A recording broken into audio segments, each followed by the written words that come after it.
रहीम। अस्सलाम वालेकुम वरहमतुल्लाह। नाज़रीन, आज हमारे साथ मौजूद है मुफ्ती नईम साहिब। इनका मैं पहले तो शुक्रिया अदा करता हूँ, इन्होंने हमें वक़्त दिया। आज हम जिस मौजू पर आपके सामने गुफ्तगू करने जा रहे हैं वो मौजू बहुत अहम है और तकरीबन हर बंदे के जहन में ये सवाल होता है। अक्सर आपने ये हदीस सुनी होगी कि 73 फ़िरके होंगे, उनमें से एक फ़िरका हक़ पर होगा। आज हम मुफ्ती साहब से पूछेंगे मुकम्मल दलाइल के साथ कि वो जो अल्लाह के नबी ने फरमाया कि 73 फ़िरके होंगे और एक फ़िरका हक़ पर होगा, वो हक़ पर फ़िरका कौन सा है, इसके दलाइल क्या है और हम कैसे पहचानेंगे ये फ़िरका हक़ पर है। अस्सलाम वालेकुम वरहमतुल्लाह।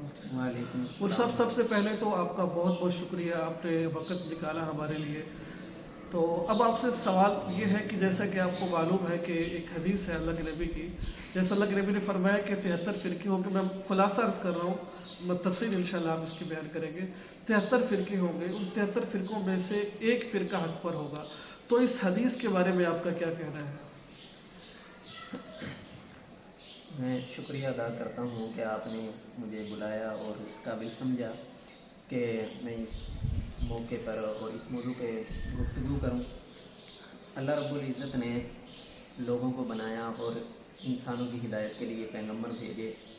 अब पैगंबर अलैहिस्सलातु वस्सलाम की जो तालीमात हैं उनके अंदर जो रद्द बदल नहीं हो सकता। हमारे जो पैगंबर की तालीमात है इसमें, और अल्लाह रब्बुल इज़्ज़त ने कुरान की हिफाजत का ज़िम्मा खुद लिया है और अहादीस मुबारका जो हैं इनकी हिफाजत का ज़िम्मा अल्लाह रब्बुल इज़्ज़त ने इंसानों के ज़िम्मे लगाया है कि इनकी हिफाजत इंसानों ने करनी है। उनमें से जो मुंतखब किताबें हैं वो 6 किताबें हैं जिनको सिहाह सित्ता कहा जाता है। एक जो किताब इनमें जामे तिरमिज़ी है, इसके अंदर ये हदीस मुबारका मौजूद है कि बनी इसराइल के अंदर 72 फ़िरके हुए, मेरी उम्मत के अंदर 73 फ़िरके होंगे। जैसे बनी इसराइल में बराबरी हुई ऐसे ही मेरी उम्मत में बराबरी होगी। जैसे 2 जूते बराबर होते हैं ऐसे ही मेरी उम्मत और बनी इसराइल के अंदर आमाल के अंदर बराबरी होगी। तो आपने फरमाया कि जब ये बराबरी होगी, इसमें अगर कोई बनी इसराइल के अंदर किसी ने अपनी माँ के साथ मुँह काला किया होगा तो मेरी उम्मत के अंदर भी ऐसा होगा। और फरमाया बनी इसराइल में 72 थे, मेरी उम्मत में 73 होंगे। और कुल्लुहुम फिन्नार, जो मेरी उम्मत में 72 फ़िरके वो सारे के सारे दोज़खी होंगे, इल्ला मिल्लतन वाहिदा, मगर एक जो है वो जन्नत के अंदर जाएगा। सहाबा किराम रज़ियल्लाहु तआला अन्हुम अजमईन की आदत थी, पूछते थे कि भाई वो जन्नत के अंदर कौन सा जाएगा।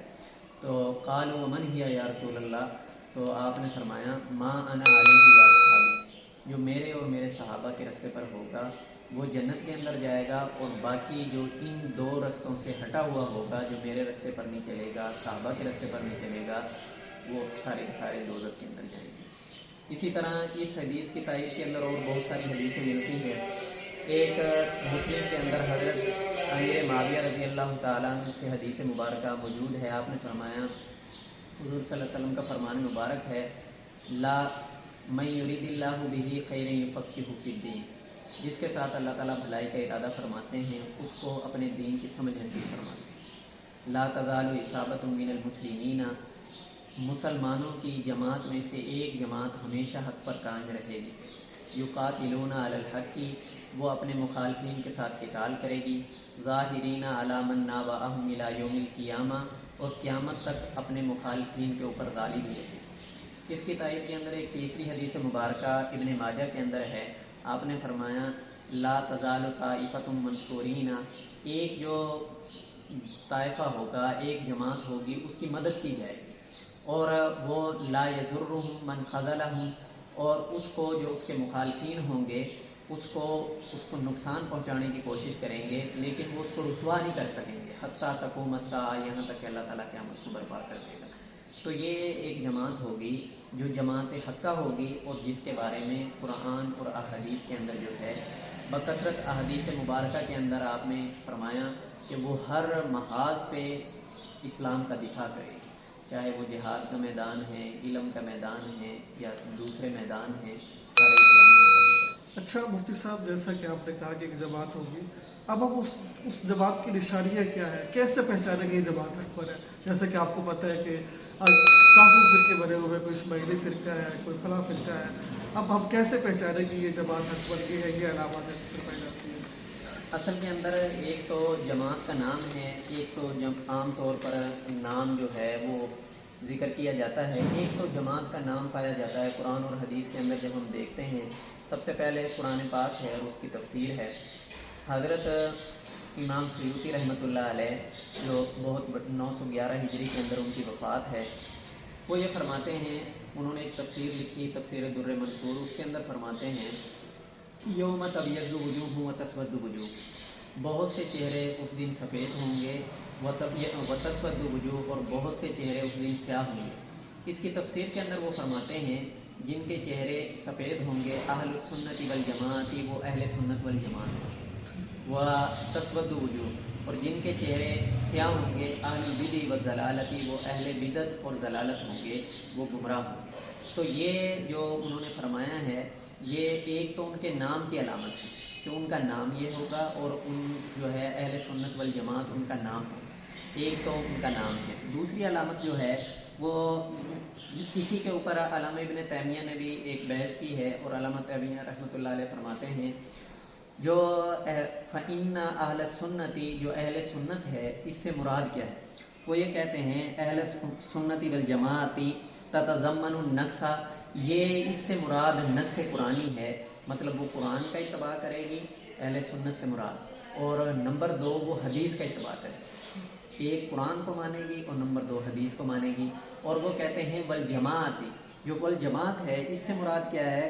کہتے ہیں تتضمن الاجماع، یہ اجماع کو متضمن ہے کہ وہ اجماع امت کو مانے گی کہ مسلمانوں کو جو اجماعی طور پہ مسئلے ملے ہیں صحابہ کے اجماع کے ذریعے یا جو ہے ائمہ متبعین کے اجماع کے ذریعے جو مسئلے ملے ہیں وہ ان کے اوپر بھی عمل پیرا ہوگی. یہ علامہ ابن تیمیہ منہاج السنہ کے اندر جلد 2 صفحہ 176 میں اس کا تذکرہ فرماتے ہیں. اور آگے وہ کہتے ہیں ہم المتبعون، کہتے ہیں وہ اتباع کریں گے للنص والاجماع، وہ اجماع اور نص کی جو ہے وہ اتباع بھی کریں گے کہ ان دونوں کے اوپر ہمیشہ کاربند رہیں گے. اب جو تیسری بات ان کے اندر پائی گئی وہ یہ ہے کہ ایک علامت ان کی جو پہلے ایک دوسرے نمبر پر حدیث مبارکہ بیان کی گئی ہے، وہ ان کی علامت ہے من یرید اللہ بہ خیر یفقہہ فی الدین، وہ جو ہے دین کے اندر اللہ ان کو سمجھ دیں گے اور دین کے اندر ہمیشہ وہ پختہ کار رہیں گے. اور نمبر اور یقاتلون علی الحق، اور وہ اپنے مخالفین کے مقابلے میں ہمیشہ قتال کرتے رہیں گے، جہاد کرتے رہیں گے اور ہمیشہ ان کے اوپر غالب ہی رہیں گے.